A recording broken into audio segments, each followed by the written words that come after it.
رسول اللہ صلی اللہ علیہ وآلہ وسلم کی دو محبوب عادتیں جو ان کو بہت اچھی لگتی تھیں، جن کو ہمیشہ انہوں نے کیا۔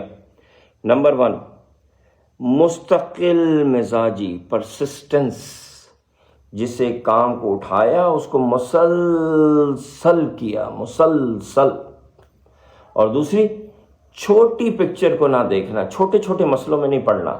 اس نے یہ بولا، تم نے یہ کہہ دیا، مجھے بلایا، مجھے کھلایا، نہ، بگ پکچر، بڑی چیز کی طرف جانا، بڑا خیال جو ہے اس کو لے کے چلنا۔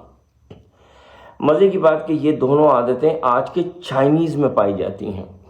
ہم میں نہیں۔ چائنیز کو دیکھ لیں، جس کام کے پیچھے وہ لگے 40 سال پہلے، آج تک اسی کے پیچھے لگے ہوئے ہیں۔ جس کام کو پکڑ لیتے ہیں پھر اس کو چھوڑتے نہیں، اور چھوٹی چھوٹی چکر میں نہیں پڑتے، رشتہ دار یہ کہیں گے، وہ یہ کہیں گے، وہ چیز جانتے ہی نہیں ہیں، فلاں یہ کر رہا ہے، فلاں یہ کر رہا ہے، نہ، جیسے ان کے ایسے کوئی چیز لگی ہوئی ہے، نہ ادھر دیکھتے ہیں نہ ادھر دیکھتے ہیں، بس بڑا کام کرنا ہے، بڑی چیز کے پیچھے جانا ہے۔ ہمارے نبی پاک کی یہ دو عادتیں چائنیز میں پائی جاتی ہیں، اور ہماری عادت کس سے ملتی ہے؟ ہماری عادت ملتی ہے وہ چھوٹے سے ایک بچے سے، جو بیگ آ کے اتارتا ہے بس گھر میں،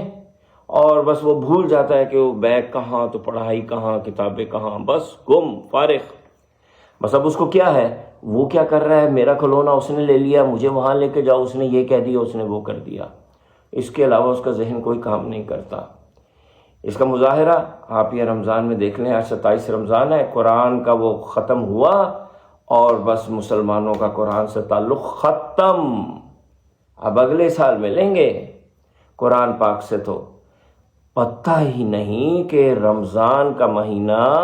اس لیے ہے کہ قرآن سے تعلق جوڑا جائے، ختم نہ کیا جائے،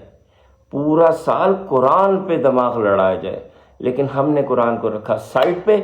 اب ہم آ گئے ہیں اپنی لائن پہ، اس رشتہ دار نے یہ بولا، وہ یہ کر رہا ہے، اس کے کپڑے یوں تھے، فلاں مولوی کہتا ہے یہاں ہاتھ رکھو، فلاں مولوی کہتا ہے یہاں ہاتھ رکھو، بالکل ایک معصوم سے چھوٹے سے بچے کی طرح۔